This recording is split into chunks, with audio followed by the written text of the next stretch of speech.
El chi cuadrado teórico o valor crítico es el valor que se calcula teniendo en cuenta dos partes importantes. La primera es el nivel de significancia, que lo vamos a simbolizar con alfa. ¿Qué significa el nivel de significancia? Es el grado de error que cometerá la prueba.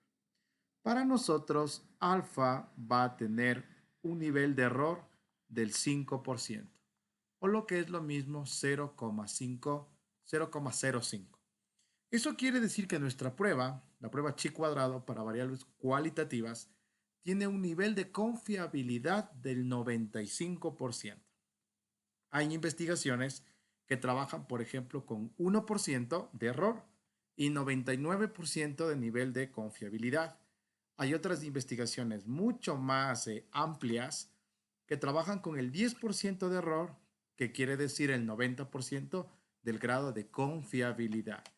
Todo depende del nivel de creación de los instrumentos, de la profundidad de la investigación y del objetivo que tenga esa investigación.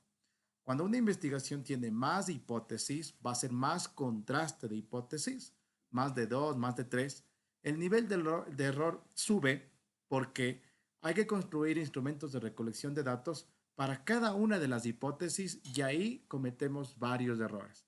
Errores de apreciación, errores de conteo, errores de escritura y errores de sintaxis en muchas de las encuestas que se suelen hacer. Para nosotros, al trabajar con dos hipótesis y con dos variables, nuestro nivel de significancia va a ser del 0,05.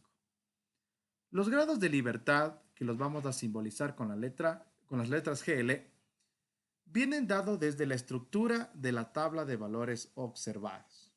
Para calcular estos grados de libertad, yo debo comprender cómo creé o cómo se creó la tabla de valores observados, que también podremos utilizar la tabla de valores esperados porque tienen la misma estructura.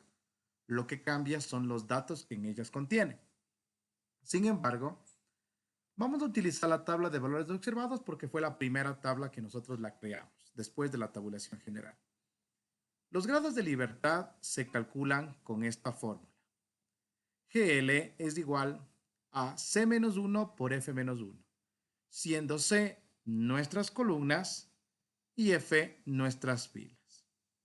Ahora, si tomamos en cuenta la estructura de la tabla de valores observados, no todas las filas las voy a utilizar y no todas las columnas las voy a utilizar.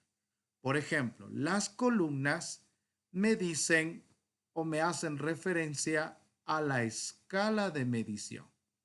Solo voy a tomar en cuenta las columnas en donde se enuncien la escala de Likert que se utilizó. Por ejemplo, la columna de siempre, casi siempre, a veces, casi nunca y nunca. Es decir, solamente utilizaré para mis grados de libertad una, dos, tres, cuatro y cinco columnas.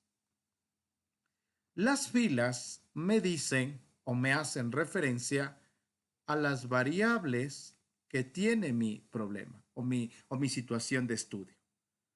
Si yo trabajo con cuatro variables, quiere decir dos independientes y dos dependientes, quiere decir que las filas que yo posiblemente voy a trabajar o las voy a considerar serían cuatro, sin tomar en cuenta el título de la tabla y donde dice total de escala.